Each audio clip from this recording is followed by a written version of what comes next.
Welcome in for another edition of NewOrleans.Football. As always, NewOrleans.Football is presented by PJ's Coffee, the best coffee shop in the land. And if you're going to go to PJ's, make sure it's an arrive from Matt Bowers Auto Group. They have the new pre-owned center right under our studio on Veterans Memorial Boulevard at 3750 Vets. So make sure you check them out if you need a ride. Mike, let's get into our first segment presented by Bobby Hebert's Cajun Cannon Restaurant. Does the schedule change your outlook for the Saints season at all? On Wednesday, Nick and I, we talked about kind of what's a realistic amount of winnable games. Then Yeah. later that day on stream, we continued that discussion. So if you're not subscribed to NewOrleans.Football, make sure you're subscribed. Use code NOF for 20% off your first payment. Mike, where are you at with this team? Where are you at in hope? Where are you at in pessimism? Not Yeah. pessimism, but kind of realistically, where are you at right now? And now that the schedule is out, you see the order. Where do you think they're going to end up? Yeah, I think Nick and I both came to about the same win total projection for the team, which is 5. Where were you? I was lower. I was You were lower. lower. It was at 4. Yeah, to explain my 5, and this was before the schedule came out that I said 5. I mean, it's just the NFL, man. It like everybody beats everybody. The Saints last year, we were talking about this off air. They spotted the Washington Commanders an entire first half in that game that Jake Hayner started, and he was struggling so much in that game they had to pull him at halftime, and they were being shut out at halftime, and they almost come back and beat the Commanders. Week 18 with Spencer Rattler and like 4 other starters healthy, I think, on the entire team. They go into Tampa Bay, a playoff team, and they're winning that game for 55 minutes. I mean, it's the NFL. You win a couple games you're not supposed to, and then there's a ton of games on this schedule that they should be able to win at home against the Giants, at home against the Patriots. This is a 4th place schedule, and it looks like it. I mean, Jets, Titans. So I think they can get to 5. This is and they're not a horrible team when healthy still. I mean, I think their offensive line is going to be a strength. Chris Olave and Alvin Kamara is still going to be on this team, and Demario Davis is still going to be on this team. We're going to talk about maybe additions still to come. So anyway, I feel okay with 5, even though, yeah, I would put them probably in the bottom 3 or 4 of any team. I would just, I'm going to pick the Jets to win 5. I'm going to pick the Giants to win 5. It's the NFL, like I said. But I feel even better about that prediction when I see the schedule. So the thing I always look at when I see an NFL schedule, especially in the years when we're like, all right, how's this going to affect the Saints' chances to win the division? The first one is, do they have any just like horrible travel short weeks? I mean, we've had some doozies in recent years where they were either playing a road Monday night game, which I think is about the worst thing you can see on a schedule, or 2 years in a row at Arizona on a Thursday night, at LA on a Thursday night, where not only are you playing on the road on a Thursday night, you're going 2 time zones away. Right. And last year, I remember, all right, they got to go at Kansas City on Monday night and then hurry up and get back home on a Tuesday. And boom, you're playing Tampa Bay, the most important game of your season, 5 days later. And then 4 days after that, they had to play Denver. And that's right about the time their season derailed last year. Yeah. Well, obviously, we've talked about it. There's none of that. There's no primetime games. There's no Monday nights. There's no Thursday nights. There's nothing on this schedule that is going to be like the Saints are going to lose because they're jet lagged. The Saints are going to lose because of this short rest. Frankly, it should help them stay healthier too. In theory, if you get 7 days between every single game you play, I mean, I know there's a tough boom at Seattle, at Buffalo. So that's not easy, but you get ample full 7 days rest between every single game on your entire schedule. You're never in an airplane and then getting home at Tuesday and at 3:30 in the morning after a night game. So that makes me feel better. The flip side, though, that makes me feel real negative. I know you and Nick talked about this before the schedule came out, and I know we talked about it in our roundtable discussion that we also did on the website with me and Nick and John Hendricks.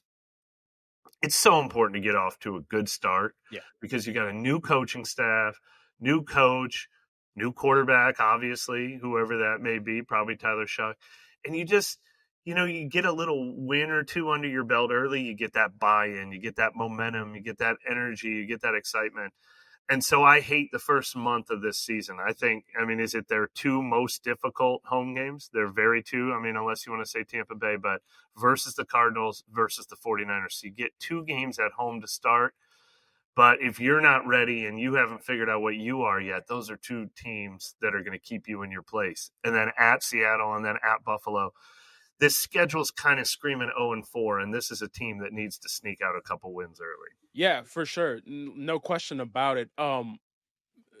That goes to the point of, do they have to get one of these home games? Do they have Yeah, to get one of them? I think they do, right? I mean, if we've already resigned ourselves to thinking this is a 5-win team, a 4-win team, then you take have to with a grain of salt. I mean, what they have to do this year is find their quarterback. You know, hopefully that's Tyler Shuck. Tyler Shuck needs to look better in December than he looks in September. Kellen Moore needs to get better at his job in December than he is in September.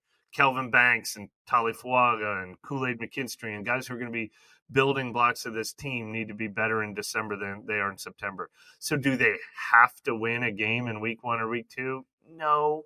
But when the schedule makers give you 2 home games in weeks 1 and 2, and oh, by the way, this is one of those years where they have 8 home games, 9 road games. You can do the math. All right. That means over the last 16 weeks of the season, you've got 5 home games and 9 road games. So you got to take advantage of your opportunities. And like I said, it's just, man, would it feel good, especially with these two teams. Arizona, is obviously just sort of a middle of the road team in the NFL. The Niners are a premier team, but they're coming off a down year and they lost a lot of guys in free agency. But man, would it feel good to beat one of them. You get the home crowd going. Like I said, you don't want to be 0-2 going, and being like, what do we got coming up? At Seattle, at Buffalo. You could be looking at 0-4. So yeah, I think it'd be really, really important for the fans, for the veterans in the locker room, for the energy. I mean, we love Demario Davis, we love Alvin Kamara, we love Tyrann Mathieu, but those guys are aware of their career mortality. Cam Jordan. It's going to be really disappointing if the calendar still says September and they already know that they've got nothing to play for. Yeah, and that's I think is the main point of this, that you have to get the flavor of a win early. That has to not just for the city, but for Tyler Shuck, for the veterans in the locker room, like kind of like some of the points you just made. You can't have him go into, what is that, October the 5th against the Giants looking for his first win. That's a whole month worth of football where you just been losing and just constantly deteriorating of the locker room that may occur during that, because it's so brand new. It's so new in terms of who is Kellen Moore as a coach. We talked about it the other day. What games are going to show what he's made of? It's really these early games on what kind of punch you walk out of the gate with, because it's very important to set the tone for the season. And even with San Francisco, I know they had a down year last year. They lost a couple of guys, but it's early enough in the season where they're still going to be healthy. It's early enough in the season where you're getting one of their best punches early on in the season. Now, even week 1 is going to show what the defense can do, because for years, struggling with mobile quarterbacks. Kyler Murray, arguably one of the most mobile quarterbacks in the NFL. You're going to have to make it happen in those first 2 weeks just to set the tone of what the season is going to be and get the flavor in the mouth of having people bought in. Because if you lose, think about this, you lose against Arizona, you lose against San Francisco, you got the 2 road games where they got to go across the whole entire country. Yeah. Coming back in October with the Giants game, what's the incentive to even go at a point? Yeah. I'm talking about diehard fans and fair weather fans. Like, to the point of, okay, we'll go in there for the Giants game, say that's a close one that they lose, and then New England comes to town. It becomes dark quick on, why am I even going? Yeah. It's a real threat. I mean, I think the fans are going to bring some energy, be excited to be back in the dome for those first 2, but you're right. Those next 2 are going to be if you want to sell your tickets and get a little bit of that money back, you better sell those first 2. Yeah. But a team came into my mind while we were having this discussion, and it's Carolina Panthers of last year. They were the lowest of low teams. They were the only team in the NFL, we're going to talk about this in a minute, that had no primetime games on their schedule. Bryce Young stunk as a rookie, and there was fears that, oh man, Bryce Young might have been a failed draft pick. Yeah, they benched him. This was a lousy team. And so here's what their season looked like last year. They lost their first 2, then they won 1, which was probably important, but then they lost their next 5. So they were 1-7. Am I doing my math here? The Panthers were 1-7 last year. But it's all about this young team getting Bryce Young right for the future, trying to be patient, trying to think long term. And then they won 2 in a row. They beat the Saints, very famously, got Dennis Allen fired. They beat the Giants in overtime. And then they won again in week 16. They won again in week 18, beating going into Atlanta and winning in overtime. So they ended up 5-12, but 4 wins over the last 9 games, 4-5 down the stretch. I mean, that could be what we're looking at with the Saints. We could be looking at a 1-7 start and a 4-5 finish. And then, people are going into this offseason thinking, hey, the Panthers are pointed in the right direction. Bryce Young started playing some good football. They've got a few things to build off of now.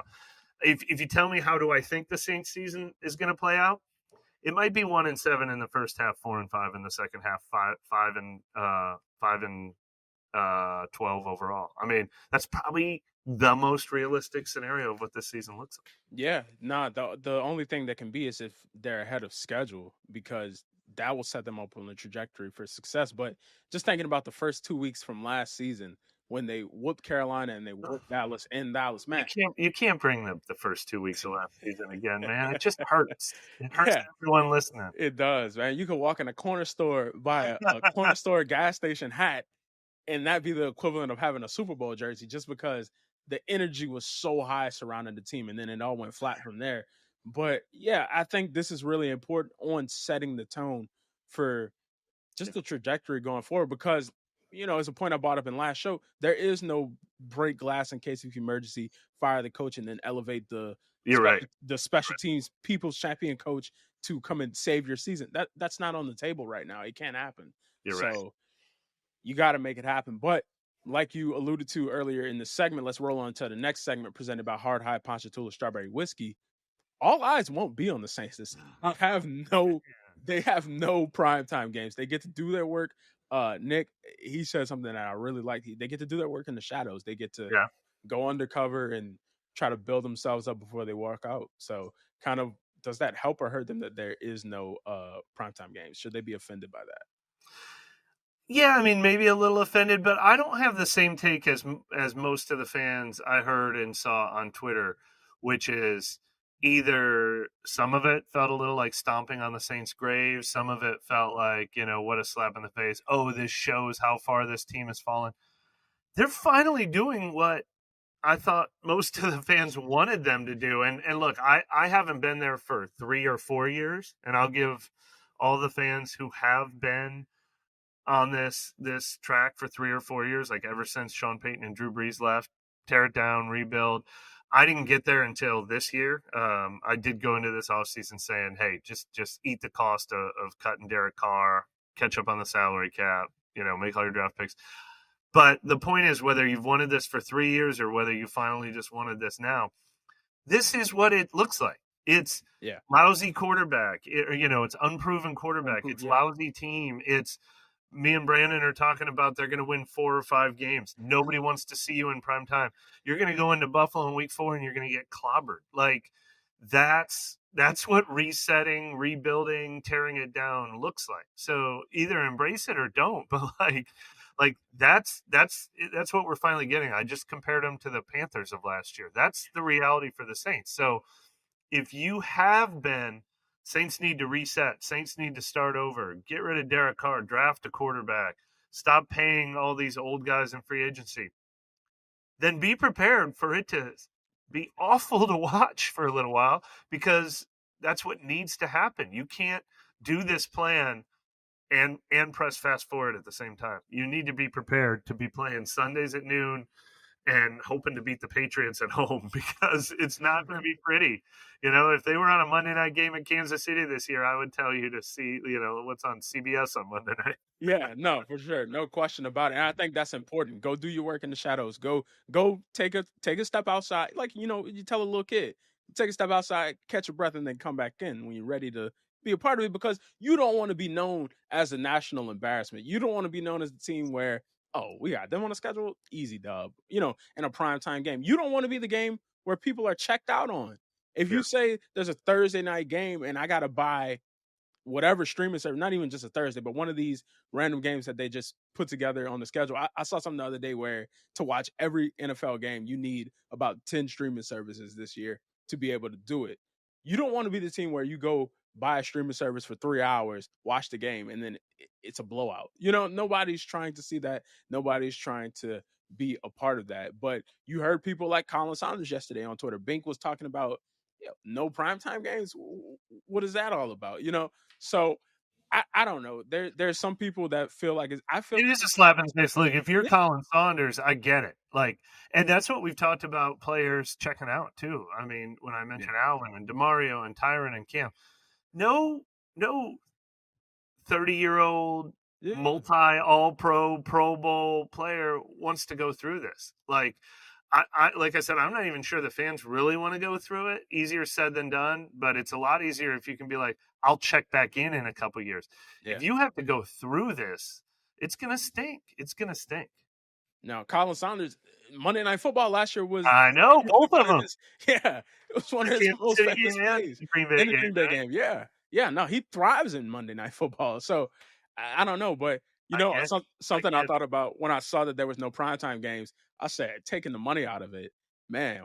What a time to have Kirk Cousins on your team, because you could guarantee some wins if he doesn't have to go on prime time. He can make it happen, because that's he's known for being able to not show up in prime time. So Yeah. that's something. No, look, it's good for a team. It's bad for a team to be in this state, but it's definitely good for a team to play noon every Sunday. I mean, it really is. Now, like, your juices get flowing. You want to be hosting a primetime game. I mean, we don't have to tell the people watching this show.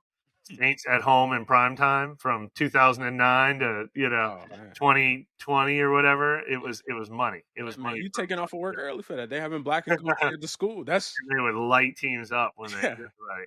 The other teams were the teams that were like, man, I wish we were playing Sunday at noon. yeah. No, for sure, man. It's an undescribable feeling just being down here at home game at the dome in prime time. It just feels different. The atmosphere is different. But hey, I'm a fan of letting the Saints go to the back, collect themselves, get themselves together, and then when they pop out next season, Yeah. in better shape, people are like, oh well, where did this come from? Oh, because without this team in the national spotlight, people undercut them, undervalue them. They're not one of the big top market teams. But if you're able to go back there, get yourself together, come out next year fighting with both fists on fire, that's positive. I think I, that's I, positive work. I just looked up another team that I was remembering, Dan Campbell, who we know well in Yeah, Detroit. What do you think? What week did he get his first win in 2021? What week? probably 15. 12, 13, week 13, 12th game. So they were 1-10-1, but they had two 19-17 losses early on. Then they had the 16-16 tie at Pittsburgh, almost got it. Then a 13-10 loss. Then a 16-14 loss. Remember, he was wearing emotion on his sleeve. He was balling after the guys are fighting so hard. And then they won 3 of their last 6 games. So they're about 500 the second half of the season. And then it was the next year was a grind too. They were a lot more competitive, but they started 1, 2, 3, 4, 5, 6, 1-6 the next season Yeah. with some close losses. But then they went on the tear. They finished 9-8. I mean, that 2-year plan, like starting, what did I say, 1-10-1, and then starting 1-6. But by the end of it, they were 9-8 in their second year, and everybody's like, "This is the team." I mean, that's honestly what you have to hope for, and you have to have the patience to watch happen, and that's the best case scenario. It really is. It's not. I mean, look, we covered the Saints. Well, we were all around the Saints in 06, where they went from 3-13 to the NFC Championship game. Those stories are great too, and that was Sean Payton and Drew Brees' first year. Right. But I mean, look, we can't expect it. Now, look, maybe this team's going to be competitive. I'd like to see them be like the 2022 Lions, where they're fighting, they're giving teams everything they got. A couple close losses here, but then they start to pull some out. But win 7, 8 games and they're off and running. I'm not saying that's impossible. Half the games in the NFL are 1-score games, so Yeah. it's not impossible. It doesn't mean they have to start 1-7. You just got to be prepared for it to be their reality. Yeah, you have to be prepared for it for sure, because I'm sure even transitioning to basketball, the Detroit Pistons, they were ready to be bad this year. They just, switched Yeah, everything. They had a terrible record last year.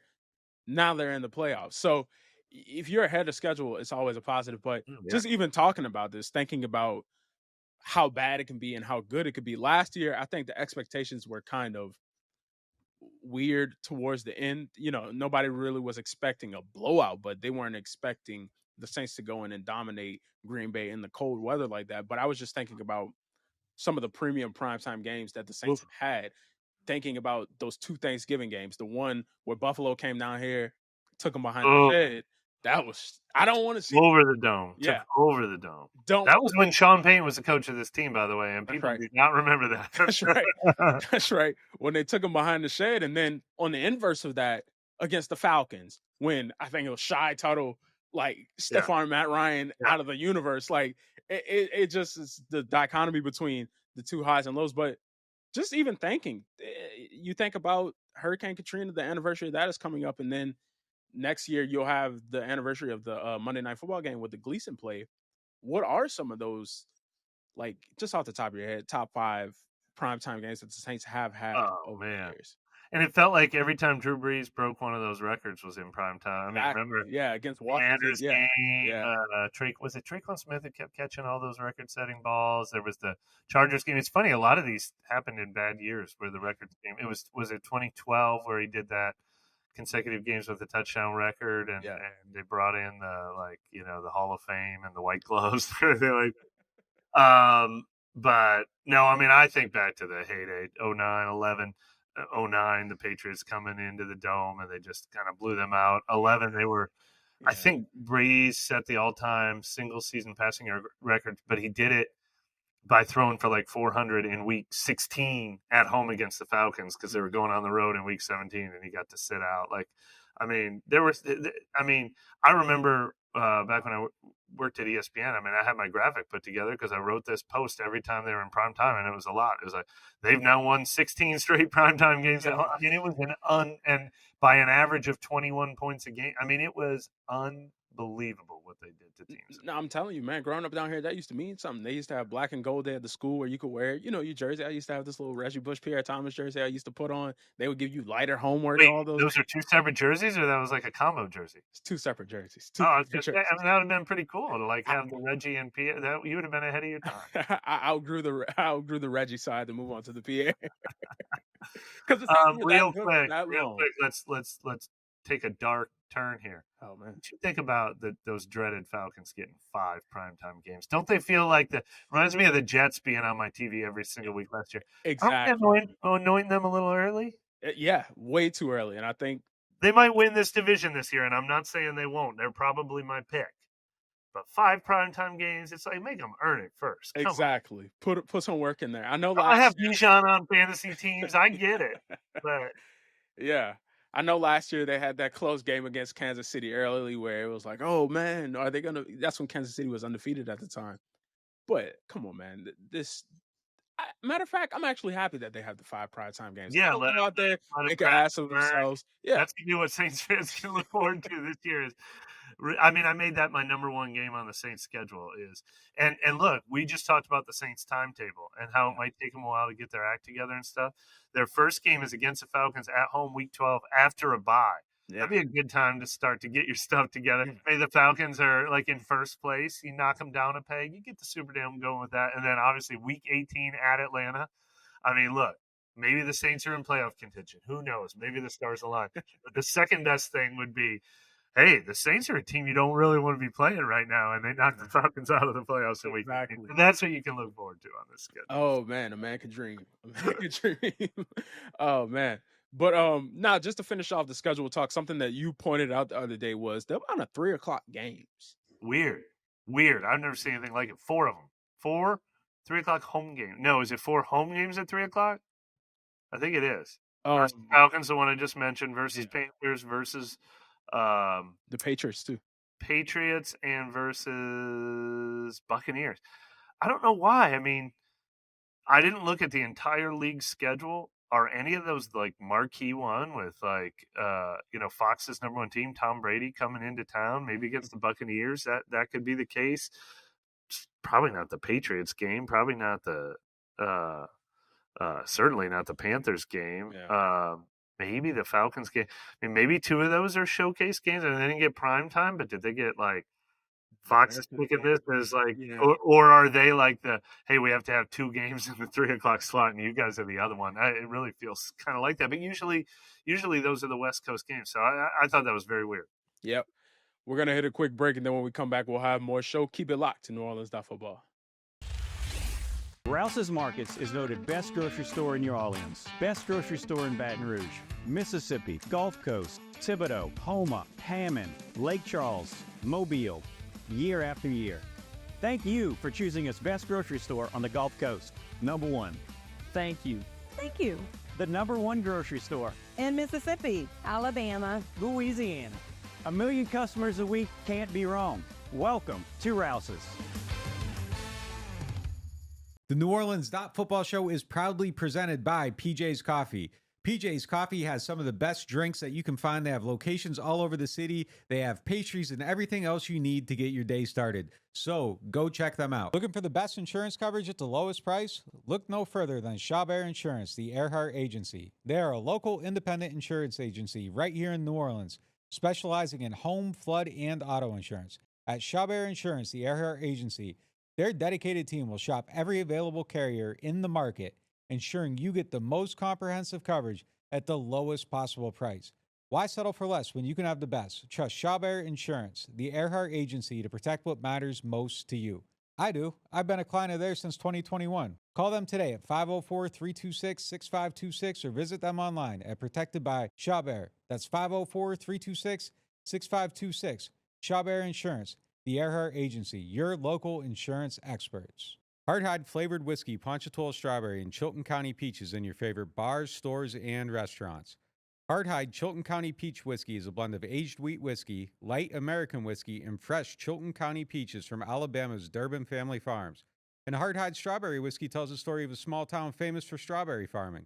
A delicious natural strawberry-infused 86 proof whiskey for whiskey lovers. Just look for the red and orange bottles in your favorite stores, bars, and restaurants.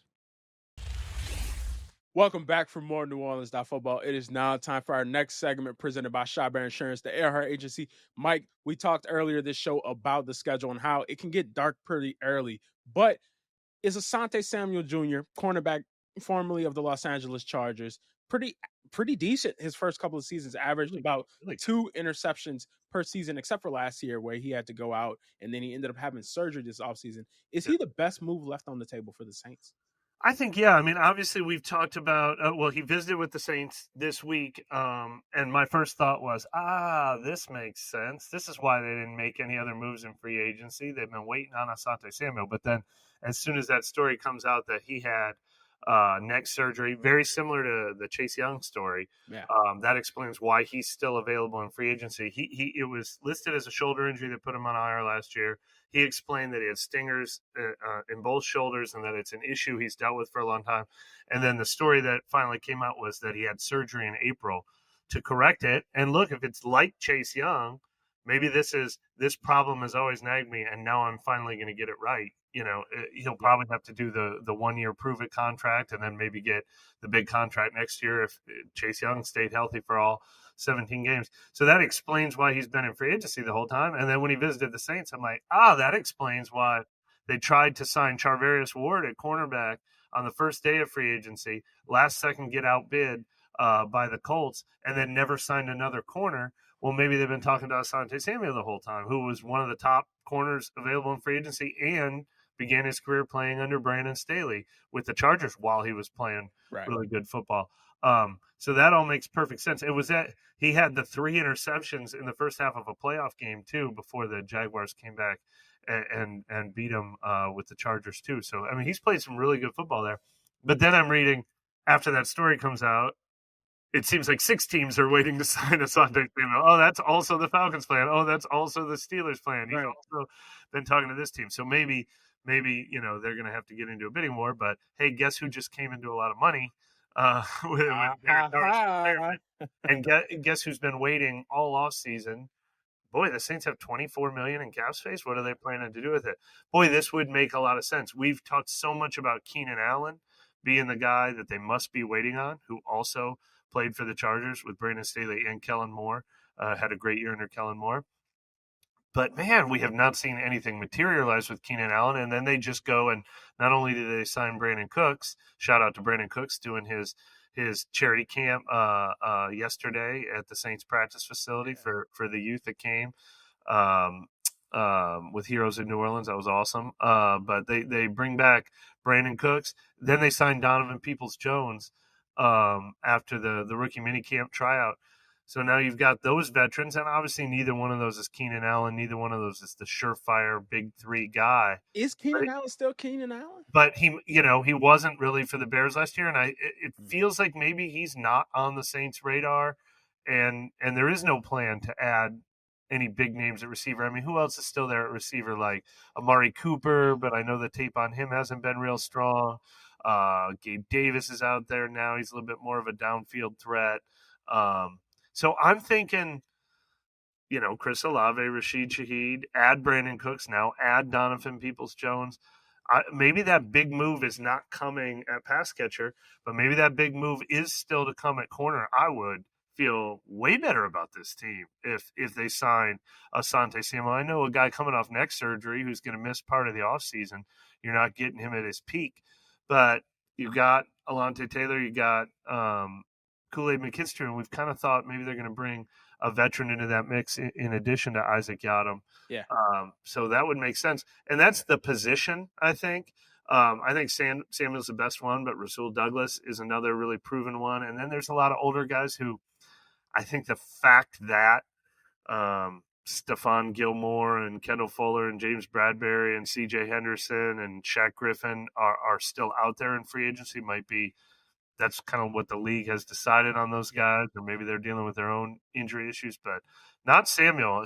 This explanation that Samuel's waiting till July to sign when he can pass a physical and probably get the best deal he can once teams aren't as concerned about this injury. I think that would be kind of a home run signing, and it would probably come at a little bit of a discount that late in the summer. Yeah, I think that discount factor and also the age factor. And it's funny that you compare him to Chase Young because of the similarities of the injury and the scenario that probably will have to take place during the season. Both 26 years old. Well, Asante Samuel is going to be 26 during the early parts of the season. I think his birthday is in early October. Yeah. That youth is something that the Saints still need to invest in these second opportunity guys that aren't just a free agent splash where I'm going to spend X amount of money on the first wave of free agents where this guy is 29 and, on his way out while the time I'm still trying to build up the team. This is someone like we saw they did with Chase Young. Now, we definitely have to see how that plays out this season now that he's had his entire season healthy. But you make an excellent point, which is this isn't just a free agency signing about this year. It could be a free agency signing about the future. And obviously with Chase Young, you signed him to a 3-year deal, and he is a part of whatever they're going to be next. That's a great point. Yes. And that's the point, kind of that I think could be the biggest positive out of this, not just this year. Oh, we can get a guy in here, but you can get a guy in here for an extended period of time. But even going back to the big pass catcher, you paid Juwan Johnson. Now, of course, you will want someone like a Keenan Allen or something like that at a lower price to see, but you paid Juwan Johnson. He has the size. He has, the physical ability. Let's see what it can be. That's kind of where I'm at with that. Yeah, that's how it's set up. That's for sure. That's how it's set up. You want to hear something mind-blowing? What you got? I almost don't want to say it because it feels like piling on the Tyler Shuck. Asante Samuel Jr.? Yeah. 5 days younger than Tyler Shuck. September 28th, 99, October 3rd, 99. Right.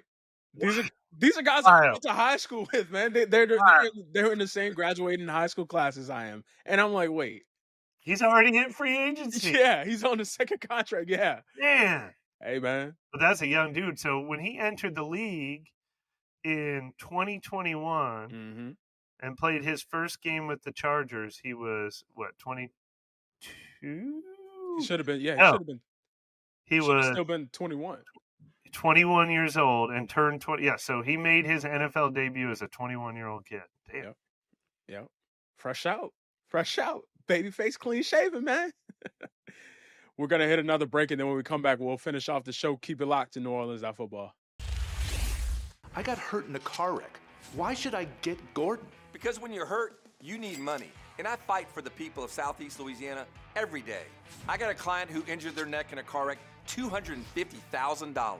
Another client was hit by a big truck and needed back surgery. I got them $700,000, and they deserved every single penny. That's what I'm talking about.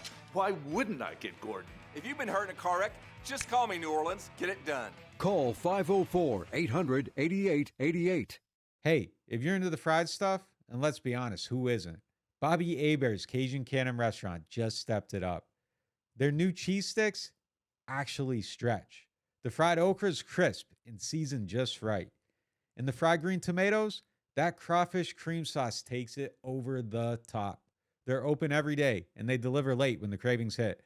Bobby Hebert's Cajun Cannon Restaurant. Delicious food, superior service. Attention Saints fans, don't let pests and termites invade your home field. Trust the team at Red Pest Solutions to tackle those unwelcome visitors. Call the Red Man today for unbeatable pest and termite control. Score peace with no pest.